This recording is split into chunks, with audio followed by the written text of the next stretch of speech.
விவசாய பெருங்குடி மக்களுக்கும் வியாபார பெருமக்களுக்கும் மற்றும் மீடியா நண்பர்களுக்கும் தம்பி ரியல் எஸ்டேட் வழங்கும் நிலம் எதிர்கால பலம் யூடியூப் சேனலில் அன்பு வணக்கங்கள். இப்போ பார்த்தீங்கன்னாங்க, ஈரோடு மாவட்டம் கோபி வட்டம் கவுந்தப்பாடியிலேருந்து ஆப்போட்டல் போகிற வழியில் இந்த மேட்டுப்பாளையம் இருக்குதுங்கல்லங்க, அந்த மேட்டுப்பாளையத்திலிருந்து மேட்டுப்பாளையம் பஸ் ஸ்டாப்பிலிருந்து கிழக்கு திசையில் ஒரு 1/2 கிலோமீட்டர் தூரத்தில் கட்ரோடு முகப்பு கிட்டத்தட்ட ஒரு 300 அடி முகப்பு கொண்ட ஒரு 4 ஏக்கரை தோட்டம் பார்க்க வந்துருக்குறேங்க. இப்போ பார்த்தீங்கன்னாங்க, இந்த இடத்துல நம்மளுக்கு ரோடு தெற்கிருந்து அப்படியே கிழக்கு கட் ஆகுதுங்க. இதில் ரோடு குத்தல் இந்த காட்டுக்கு வராது. ஏன்னா ரோடு குத்தல் பார்த்திங்கன்னா இந்த தீயரிசி இருக்கிறாங்கல்லங்க, இந்த நேர் போயிடுது. நம்மளுக்கு காடு அதிலிருந்து கிளை பக்கம் தான் காடு இருக்குது. அதனால் ரோடு குத்தல் வராது, தைரியமாக வாங்கலாம். மொத்தம் நான் பார்க்க 4 ஏக்கரை தோட்டங்க. இப்போ இந்த 4 ஏக்கரை தோட்டத்தில்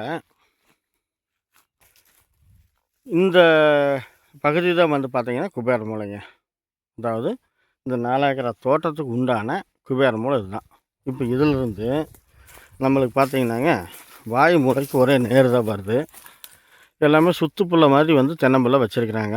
காய்ப்பு மரம் பார்த்திங்கன்னா ஒரு 10-15 மரமாட்டம் வருது. நான் உங்களுக்கு ஒவ்வொன்றா விளக்கமாக சொல்கிறேன். இப்போ நாம் குபேர மூலையிலிருந்து வாயு மூலைக்கு மேகோட்டு பொலியில் போயிட்டுருக்குறோங்க. அதாவது தெற்கிருந்து வடக்கு நோக்கி போயிட்டுருக்குறோம். இப்போ காட்டில் பார்த்திங்கன்னாங்க, வெள்ளாமை அதில் வாழை போட்டு விட்டு வாழை அறுவடைக்கு வந்துருச்சு. வாழையெல்லாம் அழிச்சிட்டாங்க, நீங்கள் உழவு ஓட்டணும், அந்த மாதிரி கண்டிஷனில் இருக்குது. தென்னம்பிள்ளையெல்லாம் சுற்றுப்புள்ள தான் வச்சுருக்கிறாங்க. ஒரு 15 மரம் காய்ப்பு மரம், மீதியெல்லாம் பார்த்திங்கன்னாங்க ஒரு 2 வருஷத்துக்குள்ள அந்த மாதிரி தான் இருக்குது. அப்புறம் தண்ணி சோர்ஸுக்கு பார்த்திங்கன்னாங்க, தனி கிணறு இருக்குது, தனி போர் இருக்குது, 2 சர்வீஸ் இருக்குதுங்க. 5 HP சர்வீஸு, 2 சர்வீஸ் இருக்குது. இதுதான் நீர்நிலைக்கு உண்டான ஆதாரம். அப்புறம் அதுபோக இந்த மேட்டுப்பாளையம் குளம் இருக்குதுங்களேங்க, அந்த குளத்து தண்ணி இந்த காட்டுக்கு பாசன வசதி உண்டுங்க. இப்படி தான் இந்த காட்டுக்கு அமைப்பு இருக்குது. இது ஒரு சர்வீஸுக்கு உண்டான இது ஒரு 7.5 HP சர்வீஸுங்க. உங்கள்கிட்ட 5 HP சர்வீஸ்ன்னு சொன்னேன். போருக்கு 7.5 HP சர்வீஸ், கிணத்துக்கு 5 HP சர்வீஸு. சர்வீஸ் நிலைக்காக ஒரு லைன் காட்டுக்குள்ளே வருது, எல்டி லைன் தான், அது ஒன்றும் பிரச்சனை இல்லை. மண் பாருங்கள், நல்ல கருமண், விவசாயத்துக்கு நல்ல மண்ணுங்க. மண்ணில் எந்த குறைபாடும் சொல்ல முடியாது. அருமையான காடு.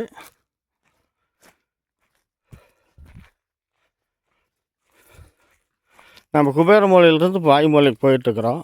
போகிற வழியில் குபேர மூலைக்கு வாயு மூலைக்கு சென்டரில் ஒரு போர் அமைச்சிருக்குதுங்க. போருங்க 2 இன்ச்சு பைப்பு.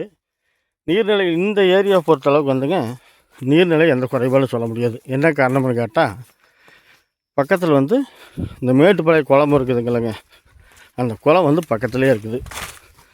அதனால் நீர்நிலை எந்த குறையும் சொல்ல முடியாதுங்க. நீர்நிலைக்கு பஞ்சமே இல்லை. இவங்க தற்போதைக்கு வாழை போட்டு விட்டுருக்குறாங்க. வாழை போட்டு விட்டு அறுவடை ஆயிடுச்சு. இந்த பகுதியில் பார்த்திங்கன்னாங்க, கரும்பு, மஞ்சள், இந்த மாதிரி பல்வேறு விவசாயங்கள் பண்ணிட்டு வராங்க.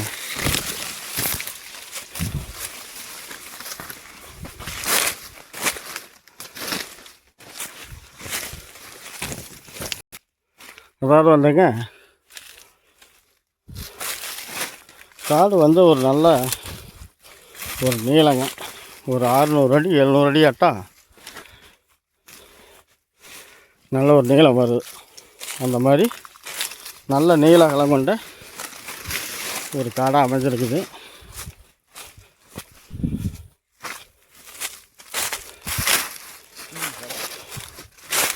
காடு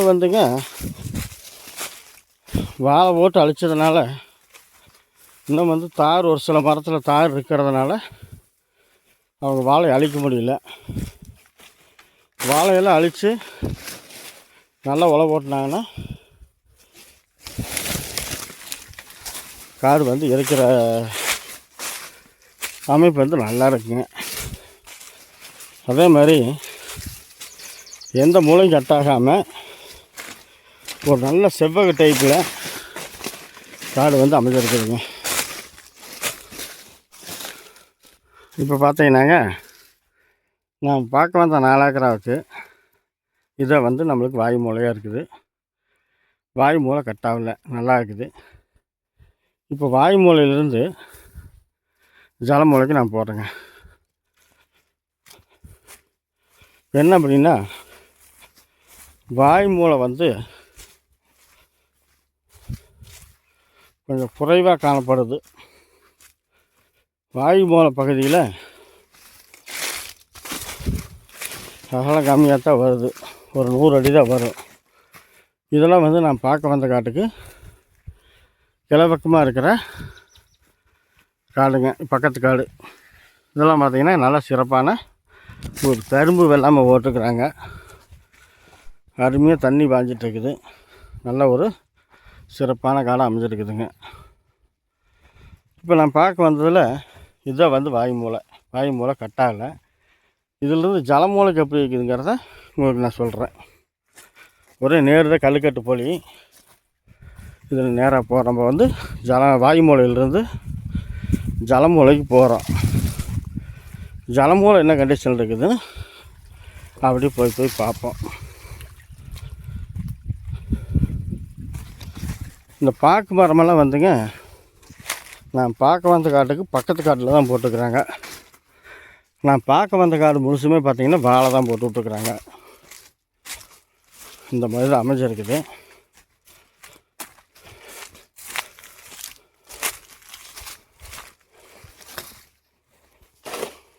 இல்லைங்க, நாம் ஒரு சின்ன மிஸ்டேக் பண்ணிட்டோம். குபேர மூலையிலேருந்து நேராக போனால் வாயு மூலை, மறுபடியும் வாயு மூலையிலேருந்து ஜல மூலைக்கு வந்தோம். ஜல மூலைக்கும் கட்டாகல. இப்போ ஜல மூலையிலேருந்து தான் வந்து நம்ம அக்னி மூலைக்கு நேராக போகிறோம். அதை கொஞ்சம் மாற்றி சொல்லிட்டேன். அந்த ஜலமூலை சைடு தான் வந்து பார்த்திங்கன்னா அந்த மூலையில் இந்த கரும்பு காடு அமைஞ்சிருக்குது. இப்போ நம்ம ஜலமூலையிலேருந்து பார்த்திங்கன்னா நம்ம அக்னி மூலைக்கு தான் போயிட்டுருக்குறோம். அந்த நேர் வந்து எப்படி இருக்குதுங்கிறத மட்டும் உங்களுக்கு நான் விவரமாக சொல்கிறேன்.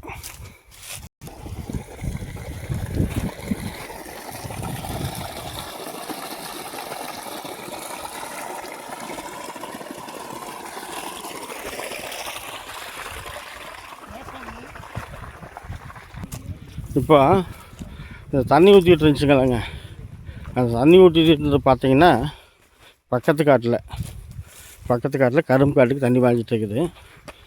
நான் முதல்ல சொன்ன மாதிரி வந்து உங்களுக்கு வந்து தண்ணி வளம் இந்த ஏரியாவில் குறையவே இல்லைங்க. அதே மாதிரி இப்போ நம்மளுக்கு வந்து ஜலமூலையிலிருந்து அக்னி மூலைக்கு ஒரே நேர் தாங்க, எந்த குறையெல்லாம் சொல்ல முடியாது. நான் கூட ஏதோ மாறுமோன்னு நினச்சேன், எதுவும் மாறல, ஒரே நேராக தான் போகுது. இப்போ நீங்கள் பார்த்துட்டு இருக்கிறீங்கள, இதெல்லாம் வந்து பார்த்திங்கன்னா வெறுங்காடாக கிடக்குது. நம்ம பார்க்க வந்த காட்டுக்கு கிழக்கால் உள்ள ஜனிமூல திசையில் தெற்கு பகுதியில் இருக்கிற காடு தான் சும்மா கிடக்குது. நம்ம இப்போ வந்து நம்ம நேராக வந்து இப்போ ஜலமூலையிலேருந்து வந்தால் வர வழியில் தான் அந்த பைப்பு தண்ணி ஊற்றிட்டு இருக்கிறதெல்லாம் பார்த்தோம். அதே மாதிரி நம்ம அக்னி மூலைக்கு ஒரே நேராக போய் பார்க்கலாம், என்ன நிலவரமும் தெரிஞ்சுக்கலாம். இப்போ நம்ம வந்து ஜலமூலையிலேருந்து அக்னி மூலைக்கு போகிற வழியில் கிட்டத்தட்ட ஒரு பாதி தூரம் வந்துட்டேங்க. காட்டினுடைய பகுதி பார்த்திங்கன்னாங்க முழுசுமே வாழை தான் போட்டு நல்லா அறுவடை ஆயிடுச்சு. இனிமேல் அழிச்சு உழவு போட்டோணும். அது அழிச்சு உழவு போட்டினா தான் உங்களுக்கு காட்டை பார்க்குறதுக்கு நல்லாயிருக்கும். இப்போ வாழை முழுசாக இருந்தாலும் பார்க்குறதுக்கு நல்லாயிருக்கும். இப்போ அரையும் குறையுமா இருக்கிறதுனால உங்களுக்கு பார்க்குறதுக்கு ஒரு மாதிரியாக தான் இருக்கும். அதுபோக பார்த்திங்கன்னாங்க இந்த சர்வீஸ்க்கு வரக்கு ஒரு லைன் பார்த்தீங்க. அதுபோக காட்டினுடைய கிழக்கோட்டில் வந்து ஒரு எல்டி லைன் ஒன்று காட்டில் கிராஸ் ஆகுதுங்க. அது ஹெச்டி லைன் கிடையாதுங்க, எல்டி லைன் தான். மற்றபடிக்கு பார்த்திங்கன்னாங்க ஜலமூலையிலிருந்து அக்னி மூலைக்கு ஒரு நேர் தான் போயிட்டுருக்குது. ஏதோ கிராஸ் ஆஃப் பெண்டை எதுவும் தெரியல. என்னென்னா காடு வந்து நல்ல ஒரு நீளங்க, ஒரு செவ்வக டைப்பில். காட்டினுடைய அகலம் பார்த்திங்கன்னாங்க ஒரு 100லேருந்து 150 அடிக்குள்ளே தான் வருதுங்க. மீதியெல்லாம் பார்த்திங்கன்னாங்க நீல வாக்கில் தான் போகுது. அதனால் காட்டினுடைய அமைப்பு நல்லா இருக்குது. சரிவு வந்து பார்த்திங்கன்னாங்க காடு வந்து தட்டமாட்டத்தான் இருக்குது. நல்லா துல்லியமாக சரிவு பார்த்தா கிளை சரிவு தான் வருதுங்க. சரிவும் வந்து அந்த மோசம் சொல்ல முடியாது. காடு வந்து ஒரு அருமையான ஒரு டைப்பாக நல்லா இருக்குதுங்க.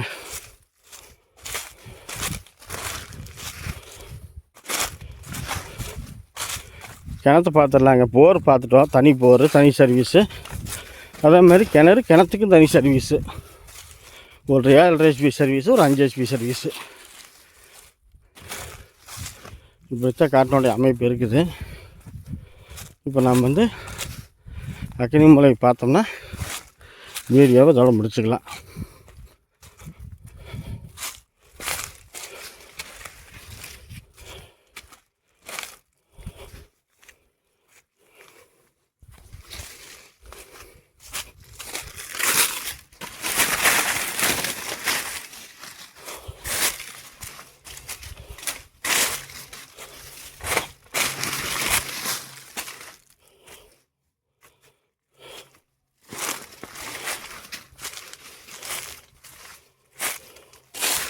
இது ஒரு சர்வீஸுங்க. பார்த்தீங்கன்னாங்க இது வந்து கிணத்துக்கு வர சர்வீஸு. அதையும் பார்த்துட்டோம். இப்போ நான் கிணத்தை மட்டும் காட்டிடுறேன் உங்களுக்கு.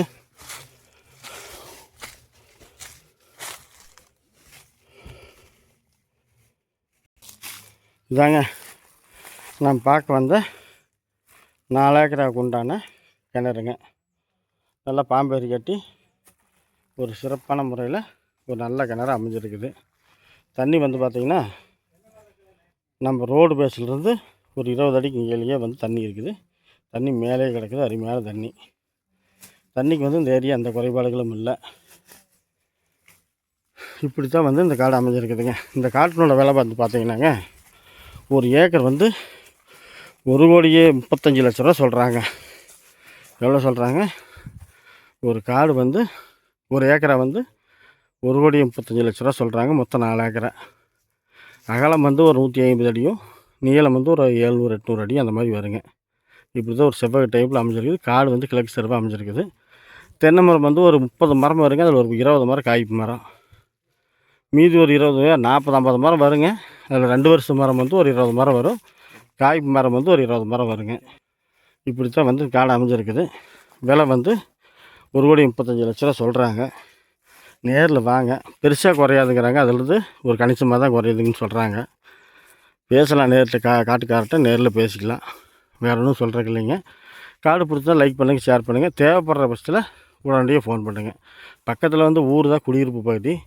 மேட்டுப்பாளையம் பஸ் ஸ்டாப்லேருந்து ஒரு 1/2 கிலோமீட்டர் தூரத்துலேயே காடு அமைஞ்சிருக்குதுங்க. கட்டோடு பேஸு தெற்கு பார்த்த மாதிரி அமைஞ்சிருக்குது. காடு வந்து கிழக்கு திசை பார்த்த மாதிரி இருக்குது. கிழக்கு சருவல் இருக்குது. பார்வை வந்து தெற்கு பார்த்த மாதிரி இருக்குது. வேறு ஒன்றும் சொல்கிறக்கு இல்லைங்க. நிறை குறைகள் இருந்துச்சுன்னா கமெண்ட்டில் தெரிவிங்க. பிடிச்சிருந்தால் யோசிக்கவே வேண்டாம். உடனடியாக ஃபோன் பண்ணுங்கள். மற்றபடிக்கு உங்கள் உற்றார் உறவினர் நண்பர்களுக்கு நிலம் சம்மந்தம் ஏதாவது தேவைப்பட்டால் நமது சேனலை சப்ஸ்கிரைப் பண்ணி வச்சுக்கோங்க. நன்றி, வணக்கம்.